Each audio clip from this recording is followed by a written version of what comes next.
Hey everybody, welcome back to Paulius Gaming. My name is Paulius, also known as Paul, and today we are going to try and return good old Jebediah from the moon back safe down to Kerbin. So as I explained last time, we don't have a ladder going all the way down because we should be able to jump up, tap F, grab, and he's in. Look at that. What an astronaut. Doesn't even need a feckin' ladder. So let's get back in this bitch.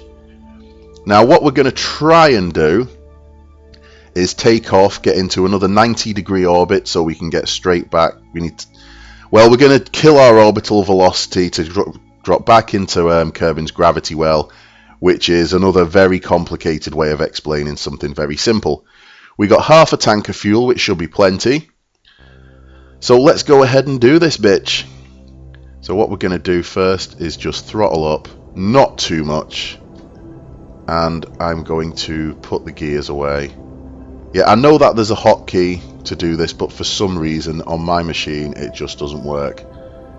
We're now going to spin a little bit to get back onto that so we know exactly which way we're going. Again, going from the gravity ball completely. I'm going to tap T just to get that to stabilize when it's where we want it. And now we're going to go immediately.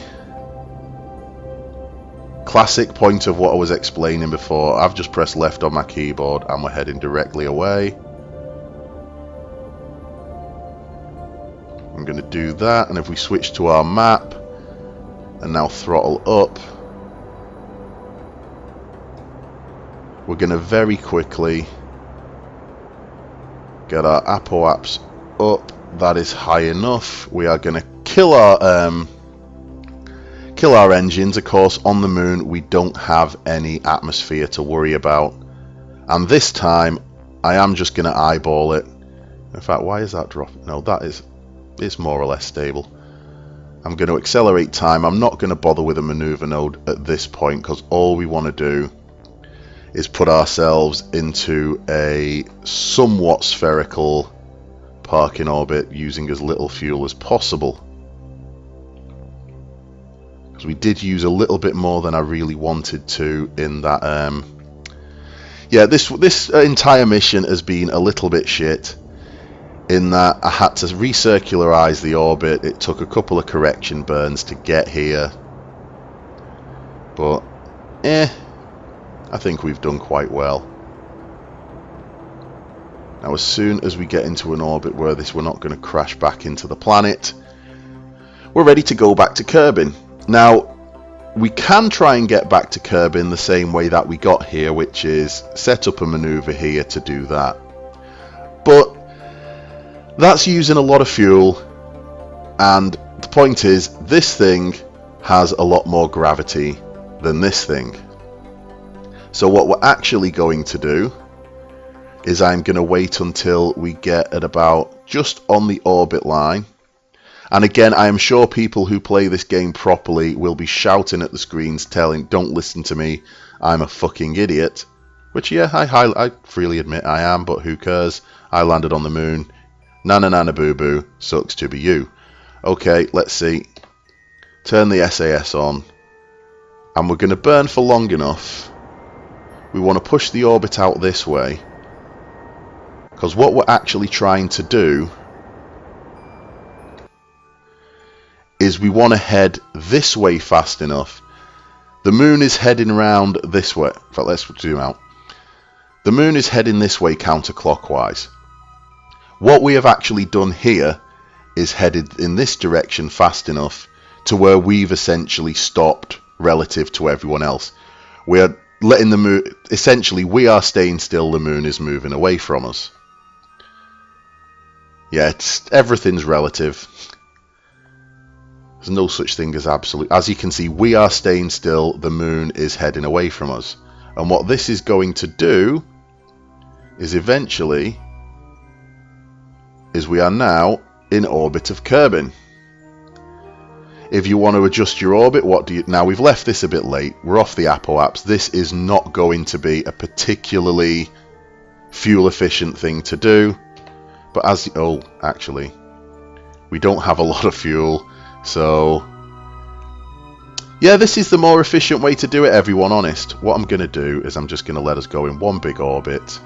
I think we'd have had enough fuel to do it from where we were, but Jebediah Kerbin's just so brave, I can't risk his life. He doesn't mind staying in space for an extra day or so to complete an orbit.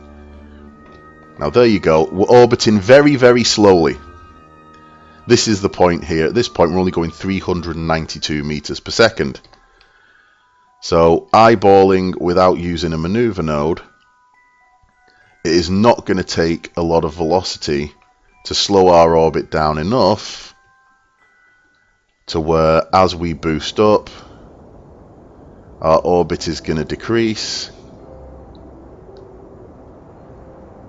And the idea is we want this to intersect with the planet. We don't need to get into orbit of it, and there we go.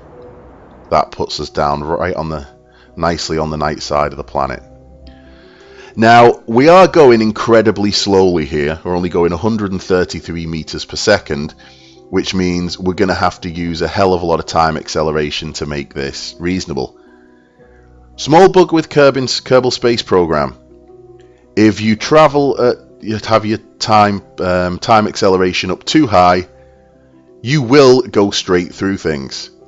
By going straight through the planet, then you get thrown out on a weird orbit, and if you can be bothered to sit there for that long, it does take you fucking months to get back.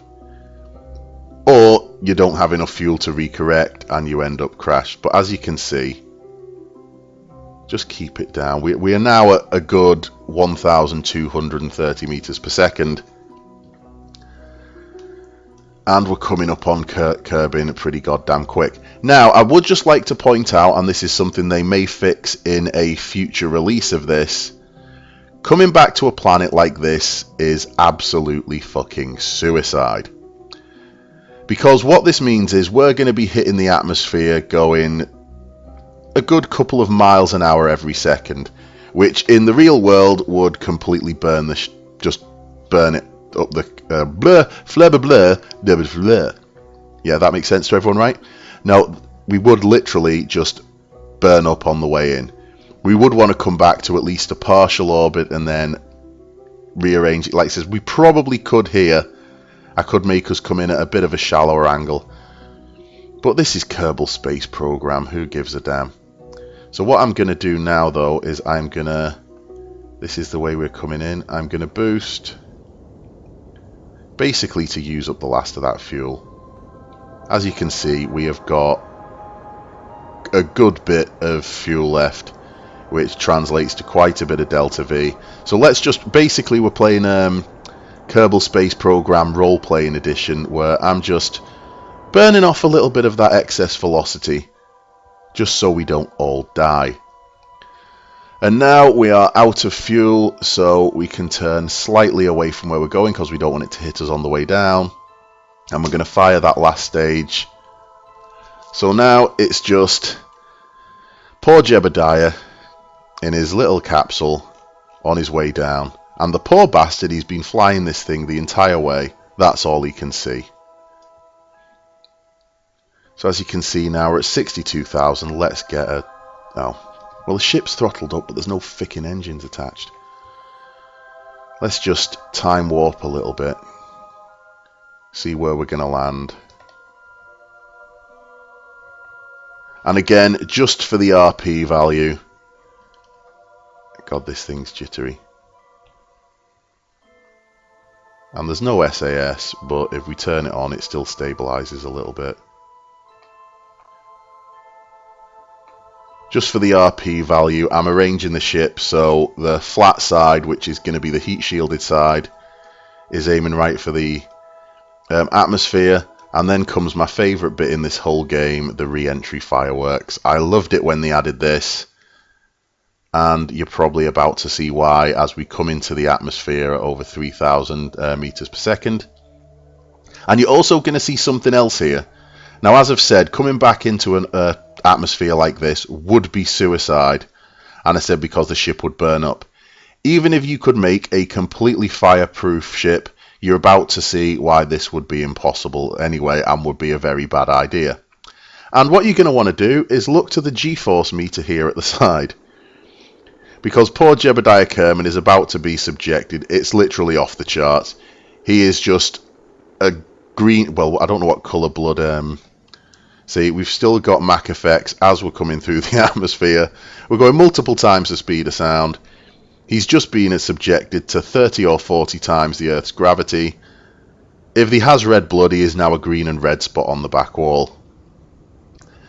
But as you see, we're at 3,000 meters. We really don't want to fire the parachute until we've bled off a bit more speed. And again, this is what I was saying when we were taking off. This is as fast really as you're going to go. Let's fire up the parachute. Air resistance. Learn it, live it, love it. And now, just because Jebediah Kerbin is such a badass,